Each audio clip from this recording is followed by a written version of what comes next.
Hi everyone. So today let me introduce you the configuration of the history mode.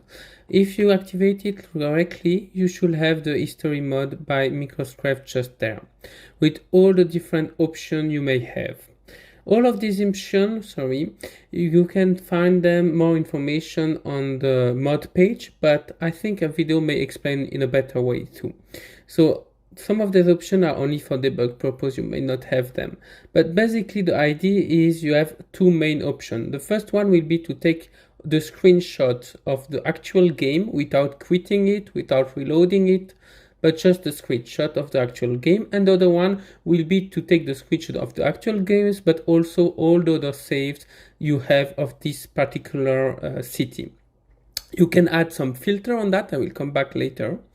And anyway, the fact of that is to allow you to create different views you can have to look to the city. For example, if I click on view 1, it will transport me to the view number 1. I can of course delete a view, I can add a view. These are my views I added, but I can remove all the view from the list.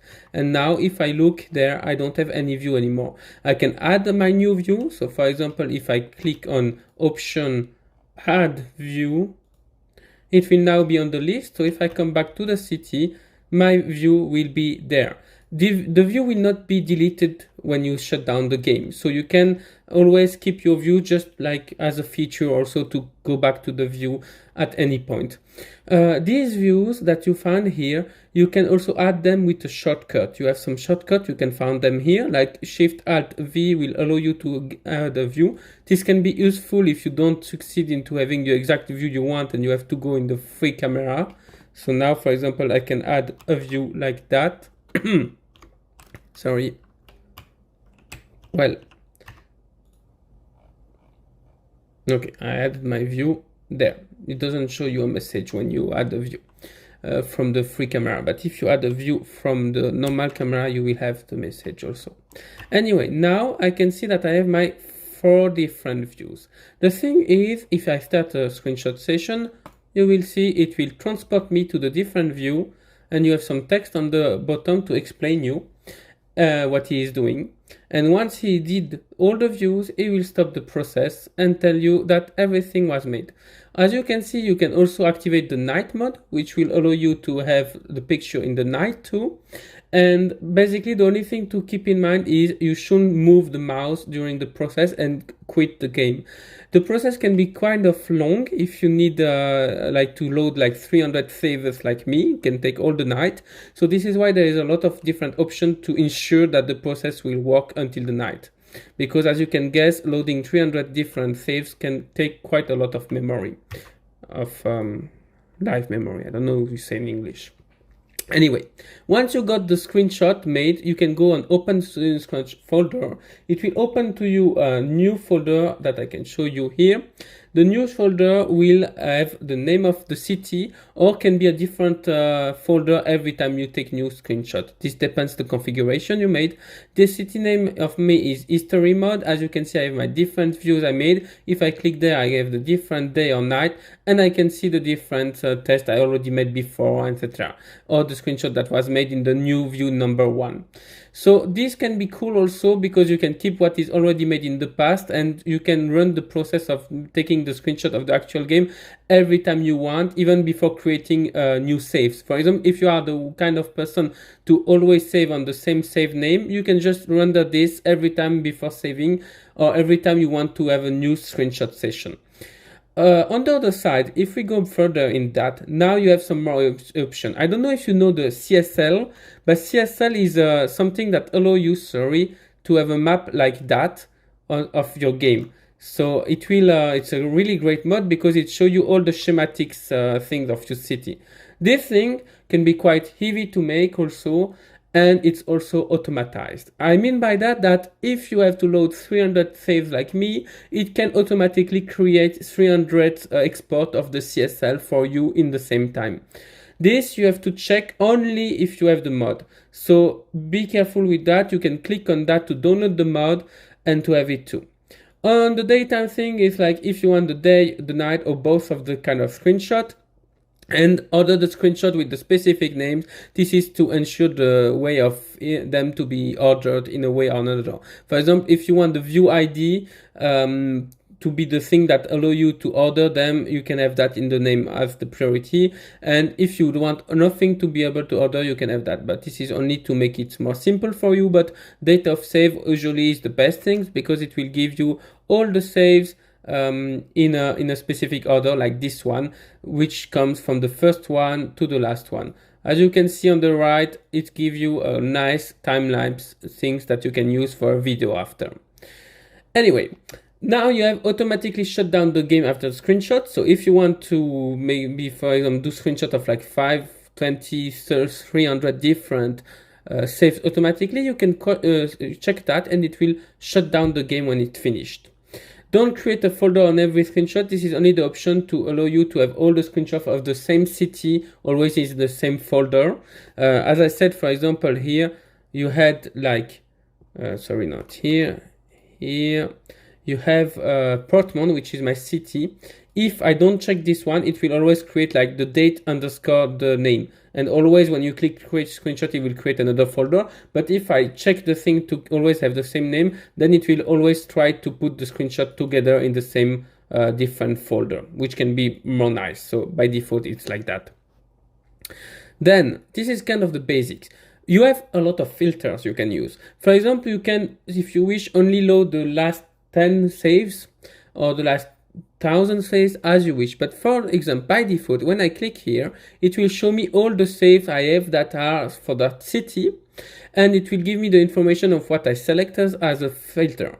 But for example, you may have a prefix in your save games. For example, if you always save like saying city name underscore whatsoever, you can use a prefix, so it will filter the saves. To explain you more in details, if I load a game, I can see that here I have history X test as a prefix on multiple one, and here if I get this one, I can write that as a prefix, and it will only select the save name that have this in the name as the prefix. This is one option, but you can also, for example, if you have 300 different saves, maybe you can conclude that, okay, I may need a screenshot only on one of 2 saves. So here, if you put 1, it will simply ignore one save, every one save. So it will load one save, it will ignore the next one, it will load the save, etc. You can of course use the date. Please keep the same format. The date will allow you to load all the saves that are made after a specific date or before a specific date. For example, if I take my thing here, you can see that I made some on the 24, some on the 23. So if I go in the option and now I write that I have only after the 23 or 24 that I want, so load only after the 24, it will allow me to load less saves. So now if I get there, you remember there was 8 different saves. Now we have only 3 saves because we put a different folder, different filters, sorry. So finally, when restarting the game, automatically retrieve continue. So actually this one will be put in the anti-crash option because I'm getting there now. Sorry, it shouldn't be there, but this will allow you to automatically restart the game or the screenshot session when there is a crash. Why I'm talking about that? Because if you're like me, you have a lot of different mods. You may have a lot of different things, etc. Take a long time to load. The main problem is sometimes you also cannot even load a second time a game when we already loaded the first time. So this may be an issue for you. Like for example, when the mod will try to load the next save, it can crash because it told you, sorry, you can only load 1 game at the time before having to restart the game. Because of that, there is different option. The first thing to know is like you can have an option to restart the game. This will only work on Windows. So if you have a way to make it on Macs working, let me know. But basically it allows you to say, okay, I have problems to load a second time a game. I can say I want to restart every time, which means that basically when it did the screenshot of one save, it will stop the game, restart the game, load the next save, do the screenshot, stop the game, restart the game, load, etc, etc. Me, I recommend you, if you don't have trouble to load another game, because remember, the question is to load the save. So it's not to have the game fully working. Maybe if you load a second map, it will bug, like you cannot play something whatsoever because of a mod. As long as we can do the screenshot, we don't care. But maybe it will not let you at all load a second map. So in that case, check that. For that, I recommend you to restart automatically the game every 10 or 20 times if you have a lot of different screenshots. Because me, I happen to have a lot of mods. When I run the mod the first time in the night, it crashed after 2 hours. And it's not because of the mod. It's one of the other mods that crashed. For example, Citizen Path, something like that. More Citizen, I think, made me crash at one point, and I don't have control on that. And if you are not every seconds looking at the screen and your session is like 300 different maps, can take all the night. So check that to have more flexibility. The process of restarting the game will even maybe not be visible to you because it's really fast. But yeah, it's an option to check. Let me know if you have some feedbacks on that, etc. The other things is this one, as I said, when restarting the game, automatically retrieve continue. Because some of the times the game can completely crash. And if it completely crash during a session, screenshot session, it will not even restart automatically because of that option. This option will be ignored because it doesn't know, it's just the game crashed. So if you check that, there is two different things. If you're on Mac and basically, it will allow you to, when you restart the game, next time, you just click restart, it will automatically restart the game and the screenshot session and the last map that bug. For example, if you have 10 different saves, if you were in the middle of one, the process were doing the screenshot of the save number 5, you will have the name automatically put there of the session 5. Because when you start the session, the name of the save from which to start will always be updated with last save that was not completed. For example, if I start a process of 5 different saves right now, screenshot, and I quit the game and I was in the middle, it will put the name automatically here of the middle save that was not finished. And thanks to that option, if you check this and you restart the game, it will directly continue with that save automatically, like nothing happened. And what is even better is on Windows, this should, because I need your feedback on that, this should create a small other programs, which is a black box that you will see the terminal actually of Windows that will be opened by the game when you start the session. And by doing this, actually, I can maybe show you. I will remove that here. By doing this, it will simply create a process that will check that the game is always running every 2 minutes to ensure that the game is there. And if it doesn't find the game because it crashed, it will restart it automatically and it will start back from the last screenshot to finish it. So in the middle of the night, if you have the game that crashed, it should restart it. Again, give me feedbacks on that.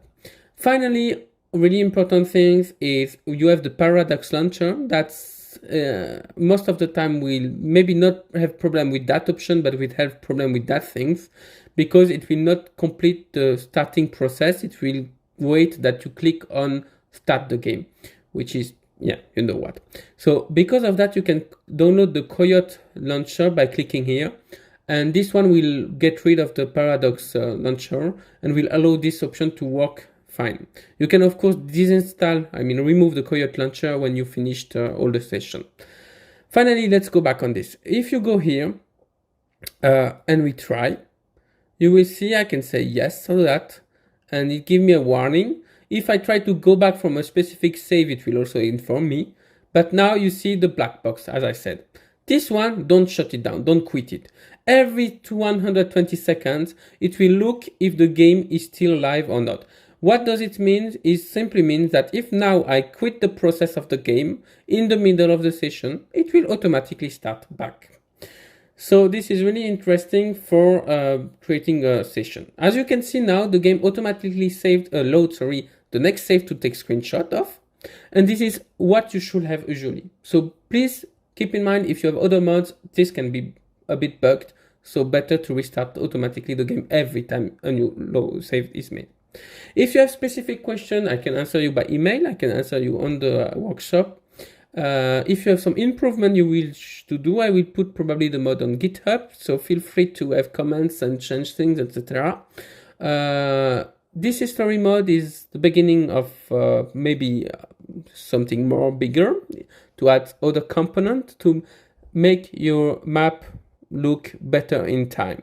What I mean by that is, I think that in City Skylines the time evolution is a bit missing sometimes. So if you have any ideas to improve that by giving some tools to make everything you did better, or if you have any ideas simply to improve the gameplay with that, feel free to suggest me, maybe we can do something.